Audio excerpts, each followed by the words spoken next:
Assalamualaikum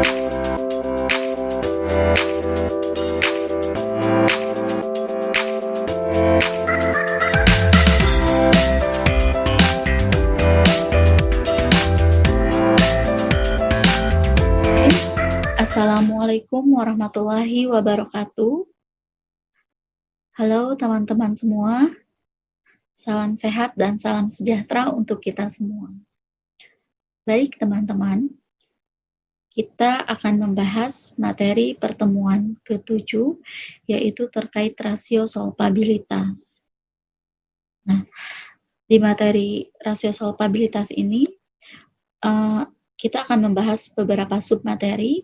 Yang pertama definisi, yang kedua tujuan, yang ketiga jenis-jenis rasio solvabilitas, yang keempat contoh kasus. Nah, definisi dari rasio solvabilitas menurut Kazmir yaitu rasio solvabilitas atau leverage merupakan rasio yang digunakan untuk mengukur sejauh mana aktiva perusahaan dibiayai dengan hutang. Artinya berapa besar beban utang yang ditanggung perusahaan dibandingkan dengan aktivanya. Jadi kita akan melihat nih berapa aset yang dimiliki oleh perusahaan itu dibandingkan dengan utang yang dimiliki oleh perusahaan.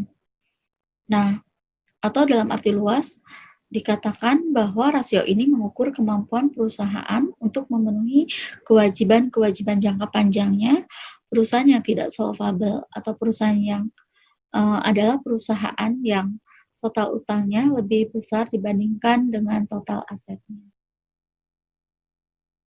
Jadi sebaiknya ya aset itu lebih tinggi dibandingkan dengan utang. Nah, di sini ada beberapa tujuan rasio solvabilitas. Yang pertama, meninjau posisi sebuah perusahaan yang dilihat dari kewajiban kepada pihak lainnya ataupun kreditur. Terus yang kedua, mengetahui kemampuan perusahaan dalam memenuhi kewajiban tetap seperti angsuran, termasuk dengan beban bunganya ya.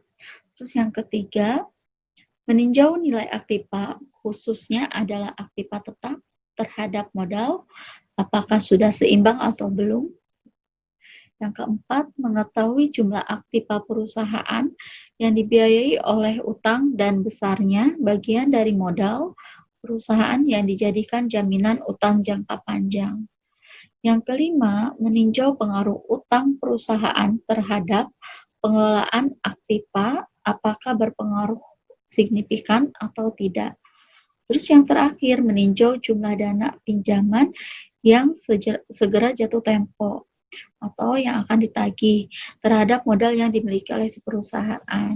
Jadi pada intinya dengan perusahaan menganalisa rasio solvabilitas ini akan membantu perusahaan dalam mengontrol utang yang dimiliki oleh si perusahaan itu sendiri.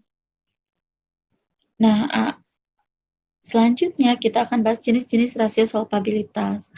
Di sini ada 6 ya. Yang pertama debt to asset ratio, yang kedua debt to equity ratio, yang ketiga tangible asset debt coverage, terus yang keempat long term debt to equity ratio, yang kelima term interest ratio, yang keenam long term debt to non current asset.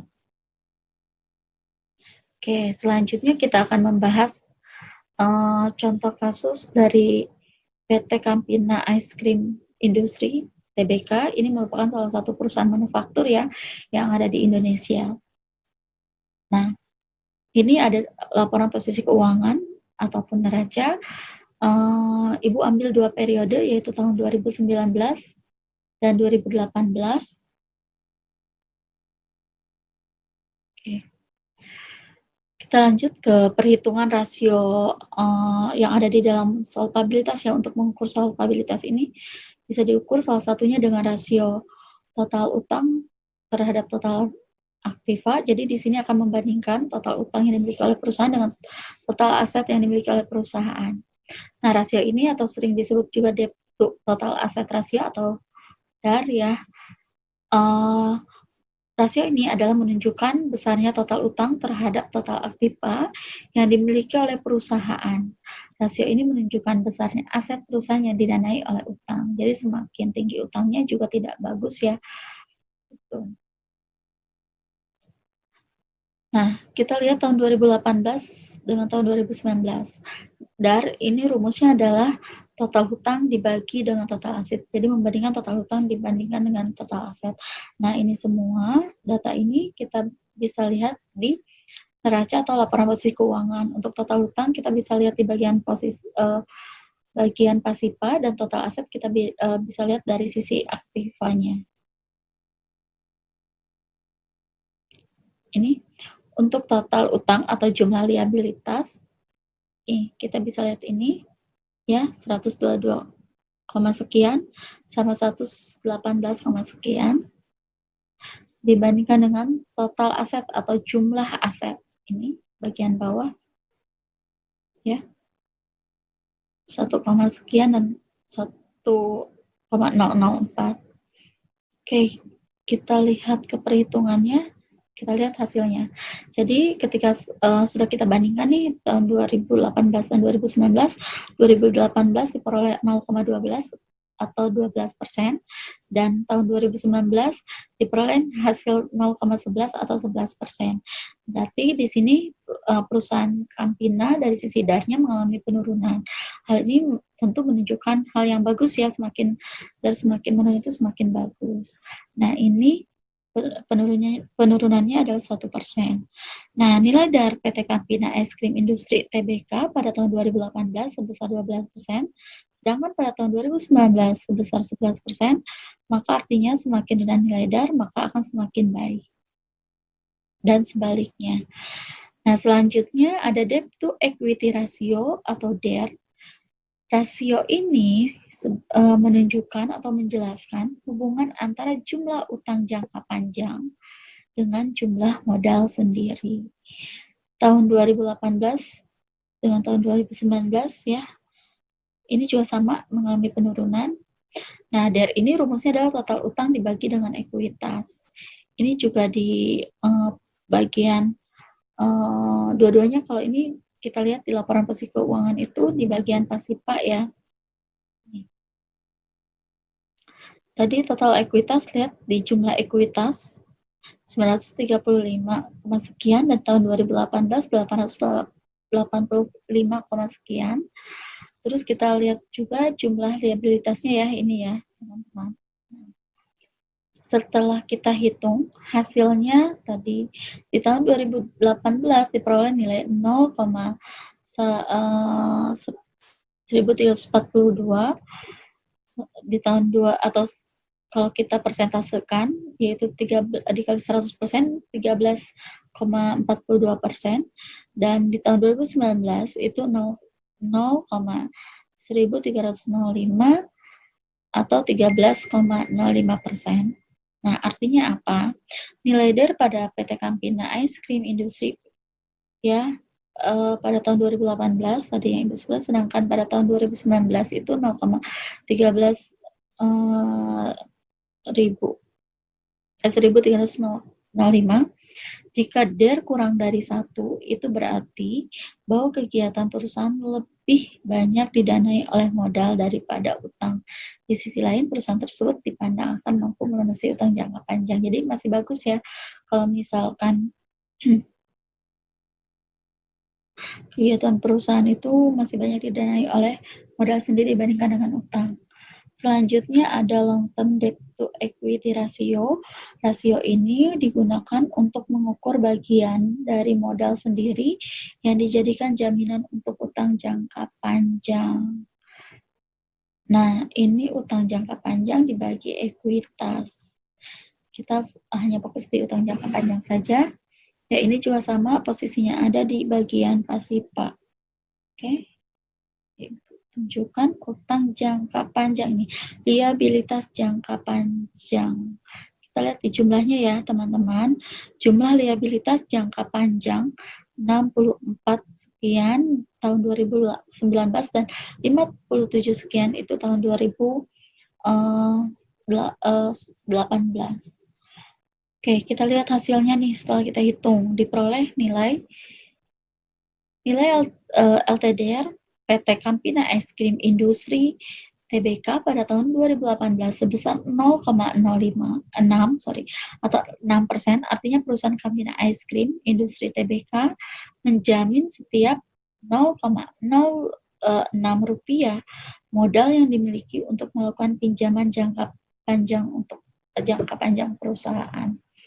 Nah, besaran hutang hanya sekitar 6% dari total modal yang dimiliki. Sedangkan pada tahun 2019 sebesar 0,07 atau 7%, artinya perusahaan Campina Es Krim Industri Tbk menjamin setiap 0,07 rupiah modal yang dimiliki untuk melakukan pinjaman jangka panjang perusahaan. Besaran hutang hanya 7% dari total modal yang dimiliki. Nilai ini sebetulnya masih terbilang kecil sehingga resiko kerugian juga masih kecil. Nah, yang selanjutnya ada tangible asset debt coverage. Jadi selain kewajiban karena berutang dengan membayar bunga, diperlukan pula perhitungan seberapa besar aktiva ataupun aset tetap bisa digunakan untuk menjamin utang jangka panjang, ya. Jadi di tangible asset debt coverage ini untuk melihat seberapa besar aset tetap yang dimiliki oleh perusahaan itu dapat digunakan untuk jaminan utang jangka panjang. Nah, ini rumusnya aset tetap dibagi total utang jangka panjang. Ini juga utang jangka panjang posisinya ada di pasiva dan aset tetap ada di aktiva. Ini ya untuk aset tetapnya.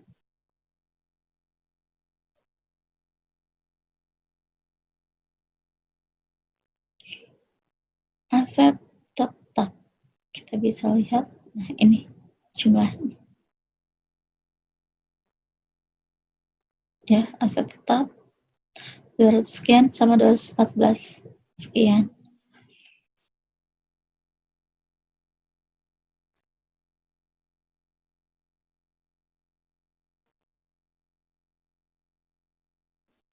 Oke. Ini kita lihat hasil 2018 sama 2019.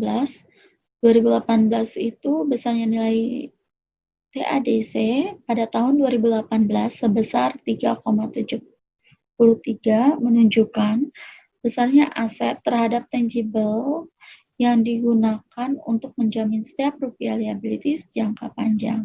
Setiap rupiah kewajiban jangka panjang dijamin oleh aktiva tetap sebesar 3,73% atau sebesar 3,73 rupiah ya. Sedangkan besarnya nilai TADC pada tahun 2019 sebesar 3,21 menunjukkan besarnya aset tetap tangible yang digunakan untuk menjamin setiap rupiah liabilities jangka panjang. Oke, baik teman-teman. Untuk pertemuan 7, Ibu cukupkan sekian. Wassalamualaikum warahmatullahi wabarakatuh.